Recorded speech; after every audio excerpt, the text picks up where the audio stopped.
everyone, welcome to my YouTube channel Reasoning with Pinky Verma. Myself Pinky, I'm your reasoning faculty.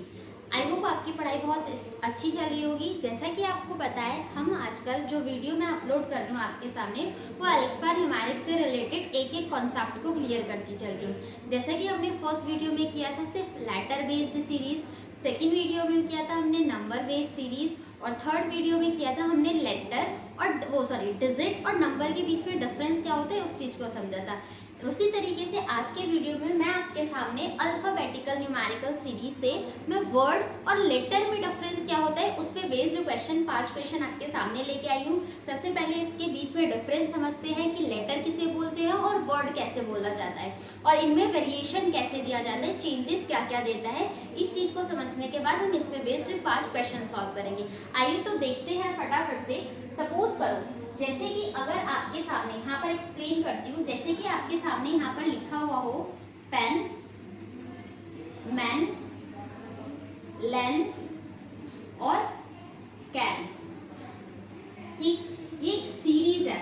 तो जब भी इसमें word की बात करेगा तो हम इस पूरे को कंसीडर करेंगे वर्ड। जैसे आपका पेन, मैट, लैन और कैन आपका एक क्या हो गया वर्ड। बट जब भी इसमें लेटर की बात करेंगे कि आप लेटर को अरेंज करो तो लेटर में हम बात करेंगे पी एक इंडिविजुअली लेटर को कंसीडर किया जाएगा, ई लेटर, एन लेटर या फिर अल्फाबेट माना जाएगा।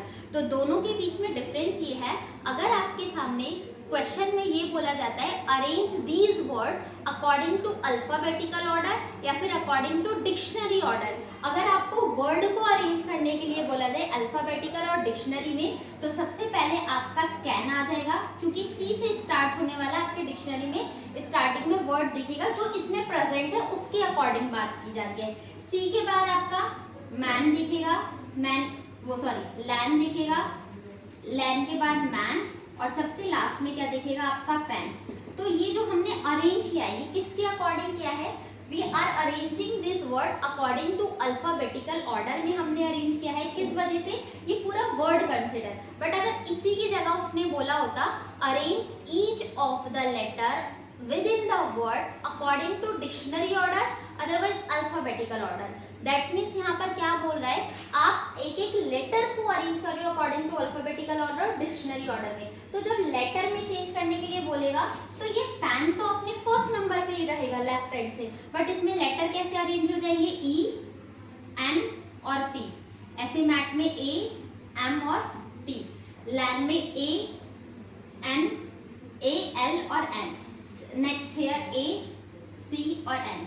तो जो ये हमने अरेंज किया है इस वाले फॉर्मेट में, ये हमने लेटर पे बेस्ड अरेंज किया है और जो हमने ये अरेंज किया है ये हमने वर्ड पे बेस्ड अरेंज किया है। आई होप आपको दोनों वर्ड और लेटर में डिफरेंस क्या होता है इस चीज को समझ में आया होगा।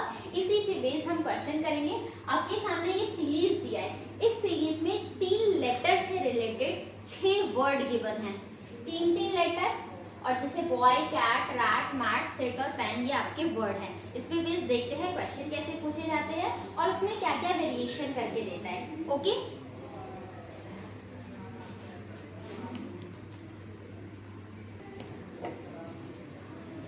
तो दोस्तों आपके सामने क्वेश्चन गिवन है। सबसे पहले इसके लैंग्वेज को समझ के इसका मीनिंग देखते हैं और फिर क्वेश्चन को सॉल्व करने के अप्रोच सीखते हैं। First of all, if the vowel is given word is change to its previous letter, next letter बोला गया है वॉवल को नेक्स्ट लेटर से चेंज कर दो, अगले लेटर से, and each consonant is change to its previous letter, और हर एक कॉन्सोनेंट को प्रीवियस लेटर से चेंज कर दो। ये आपके सामने कंडीशन है, मैंने लास्ट वीडियो में भी बताया है कि क्वेश्चन में आप क्वेश्चन की डिमांड देखो और कंडीशन क्या दे रहा है इन दोनों पे फोकस करो, उसके बाद अपनी कंडीशन को अप्लाई करो।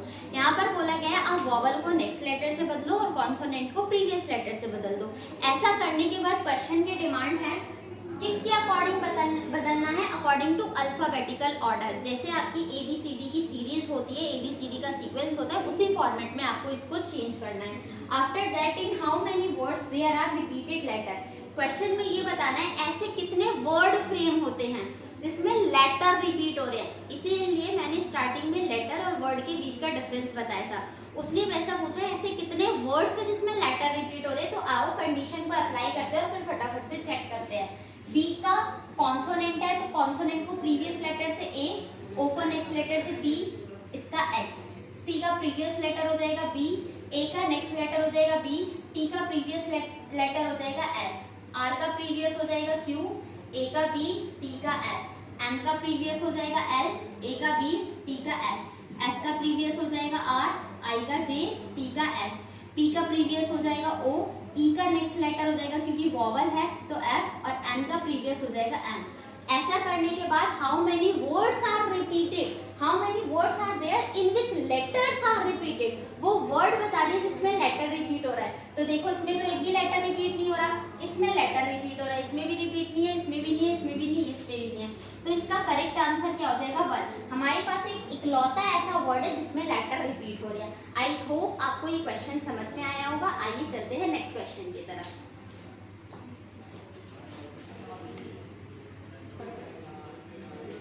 Now question number 2 is that, question number 2 आपके सामने ये बोल रहा है how many letters are there between the first letter of the second word from the left end. Left end से सेकंड वर्ड का फर्स्ट लेटर, तो लेफ्ट एंड आपका लेफ्ट हैंड जो है वो इस सीरीज का लेफ्ट एंड है। लेफ्ट एंड से second word that is cat, and cat का फर्स्ट लेटर क्या हो जाएगा सी।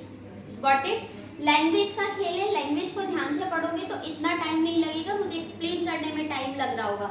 How many letter are there between the first letter of the second word from the left, left end से second word का first letter, and the first letter of the third word from the right end, right end से third word का first letter. Third word क्या है आपका mat, और mat का first letter क्या है एम। और इन इंग्लिश अल्फाबेटिकल सीरीज के अकॉर्डिंग आपको पूछा गया है कि इन दोनों लेटर के बीच में ऐसे कितने लेटर आते हैं, किसके अकॉर्डिंग, इंग्लिश अल्फाबेटिकल सीरीज के अकॉर्डिंग। क्वेश्चन की डिमांड ये है सेकेंड वर्ड का first letter and right end से थर्ड वर्ड के फर्स्ट लेटर में ऐसे कितने लेटर प्रेजेंट है। तो हम सॉल्व कैसे करेंगे, सी की प्लेस वैल्यू होती है 3, एम की प्लेस वैल्यू होती है 13, इन दोनों का डिफरेंस करोगे तो कितना आएगा 10। बट वहाँ पर हमसे क्या पूछा गया, इन दोनों के बीच में अगर आपने सिर्फ डिफरेंस लिया है तो क्या है, या तो आप m को भी इंक्लूड कर रहे हो या तो आप c को भी इंक्लूड कर रहे हो। बट क्वेश्चन में पूछा है c और m के बीच में कितने लेटर हैं, तो c और m के बीच में लेटर फाइंड आउट करने के लिए हम इसमें से -1 करेंगे, दैट इज 9 लेटर इसका करेक्ट आंसर हो जाएगा। क्वेश्चन की डिमांड सेकेंड वर्ड का फर्स्ट लेटर, राइट एंड से थर्ड वर्ड के फर्स्ट लेटर में how many letters are present in the this letter according to English alphabetical series के according इसमें कितने वर्ड प्रेजेंट है। तो एम प्लेस वैल्यू आपको बताया है, प्लेस वैल्यू अपोजिट लेटर याद कर लो, बहुत बड़ा रोल प्ले करते हैं आपके रीजनिंग सेक्शन में। तो हमने देखा 3 की प्लेस, सी की प्लेस वैल्यू 3 है, एम की 13 है। काउंट करने जाओगे, सपोज करो आप कहाँ तक काउंट करोगे, एग्जाम में इतना टाइम थोड़ी ना है हमारे पास कि हम टाइम वेस्ट कर रहे हो, हमें तो एक माइनर सेकंड्स सेव करना होता है अपने एग्जाम में। तो 3 और 13 का डिफरेंस 10, उसमें से -1 क्योंकि हमें बिटवीन निकालना था, तो आंसर हो जाएगा 19। अब देखो एग्जामिनर इस क्वेश्चन को कैसे मोल्ड करता है, बट आप साइकोलॉजी ऐसे वर्क कर रहे होते हो कि आप क्वेश्चन गलत करके आते हो। दिस चैप्टर इसलिए है ताकि आपकी सिली मिस्टेक कराता है, चैप्टर बहुत ईजी है बट सिली मिस्टेक कराता है। देखो अगर इस लेटर की जगह उस क्वेश्चन में ये पूछ लिया होता how many consonant are there, तो आपका क्वेश्चन चेंज हो गया होता। पूछ रहा है how many consonant are there, वही डिमांड। अब सी और एम के बीच में आपके लेटर तो 10 है, आंसर आ गए 9 तो आपके लेटर आ जाएंगे, लेकिन इनके बीच में सी और एम में वॉवल कितने हैं, आपका ई भी आ रहा है और आपका आई भी आ रहा है। ई और आई 2 वॉवल और आ रहे हैं, तो इसमें से 2 वॉवल माइनस कर दो तो आपको सिर्फ कॉन्सोनेंट बचेंगे। अगर वो क्वेश्चन में पूछता कि कितने कॉन्सोनेंट है तो आपका आंसर हो जाता 7, क्योंकि इन दोनों के बीच में जो भी वॉवल आ रहे हैं हमने रिमूव कर दिए। और लेटर पूछ रहा है तो आपका करेक्ट आंसर आएगा 9। ठीक है, दोनों के बीच में डिफरेंस समझ में आया कि क्वेश्चन में डिमांड किस चीज की जा रही है। नेक्स्ट क्वेश्चन नंबर 3 सॉल्व करते हैं।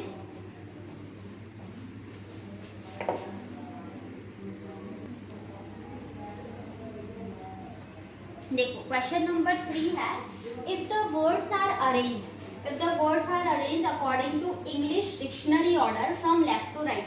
अगर आप वर्ड्स को अरेंज करते हो, इस बार वर्ड को अरेंज करने के लिए बोला गया, अगर आप वर्ड्स को अरेंज करते हो डिक्शनरी ऑर्डर में, क्वेश्चन की डिमांड है which of the following is second from the left end से सेकंड एलिमेंट कौन सा हो जाएगा, यही तो पूछा गया है।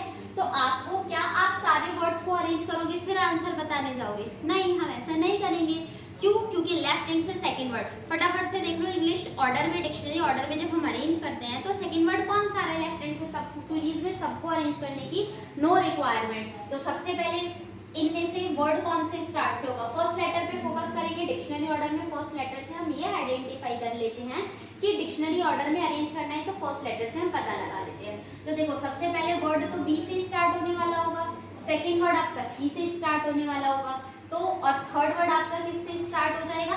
एम से। लेकिन इसके आगे की तो हमें जरूरत ही नहीं है ना। क्या जरूरत है? नीड है उसके आगे की? नहीं है। तो अब आपसे यहाँ से पूछा गया है कि which of the second word कौन सा होगा from the left hand? Left hand से सेकंड वर्ड क्या है? कैट। इसका कैट करेक्ट आंसर हो जाएगा। आई होप आपको ये समझ में आया होगा। Within a 5 to 10 second you can easily solve this questions. Okay, now let's come on question number 4। देखो क्वेश्चन नंबर 4। फोर्थ क्वेश्चन में है इफ ऑल द लेटर्स।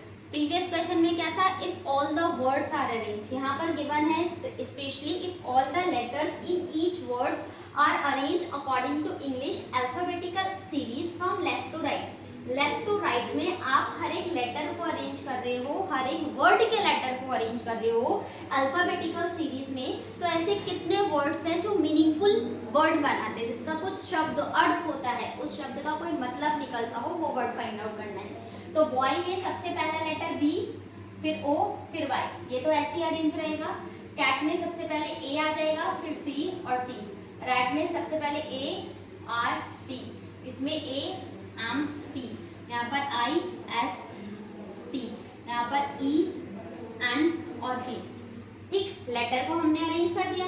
कितने मीनिंगफुल वर्ड है? बॉय आपका मीनिंगफुल लेटर है, cat भी आपका meaningful है, एक्ट मतलब एक्शन जो हम कर रहे होते हैं। आर्ट भी आपका कलर ड्राइंग एक आर्ट है, टीचिंग इज एन आर्ट। ठीक, वो वाला एक मीनिंग हो गया। ए एन टी कोई मीनिंग नहीं होता, इसका कोई भी मीनिंग नहीं है। डिक्शनरी खोल के भी देख सकते हो। IST इंडियन स्टैंडर्ड टाइम, ये आपकी फुल फॉर्म है, एब्रीविएशन है, लेकिन इसका कोई मीनिंग नहीं है। उसने हमसे मीनिंगफुल वर्ड पूछा है, एब्रीविएशन नहीं पूछा है, तो इसे कंसिडर नहीं किया जाएगा। और ENP आपका कोई भी वर्ड नहीं होता है। तो करेक्ट आंसर इसका क्या हो जाएगा? 3। ऐसे 3 वर्ड हैं, ऐसे 3 मीनिंगफुल वर्ड हैं कि हमें कंडीशन अप्लाई करने के बाद मिल रहा है, that is boy, act and art. Got it? Note this question. Now let's move to question number 5.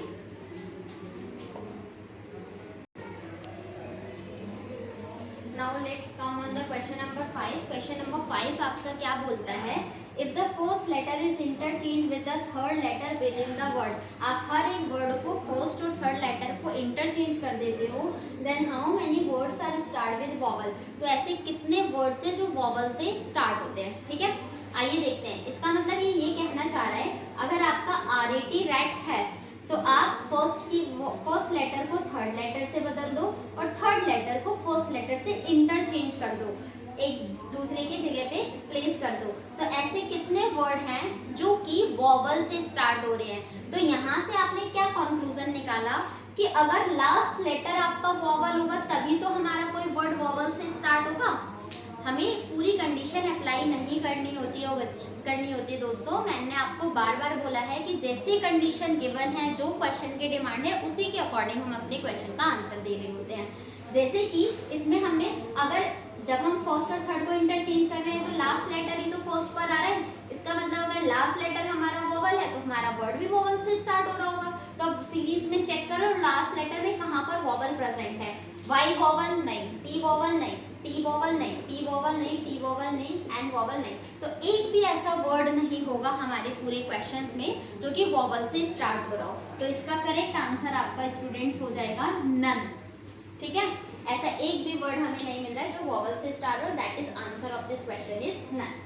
I hope आपको ये पांचों क्वेश्चन समझ में आए होंगे। वीडियो को आराम से देखो, कॉन्सेप्ट को समझो, क्या कहना चाह रहा है, क्वेश्चन की डिमांड क्या है और सही स्ट्रेटेजी क्या है, अप्रोच क्या है सही करने की। ठीक है, ऐसे वीडियो को मैक्सिमम शेयर करो। आई होप आपको वीडियो अच्छी लगी होगी। ऐसी और वीडियोस पाने के लिए या फिर ऐसी और वीडियो देखने के लिए stay tuned with my channel and thank you all of you, all the very best.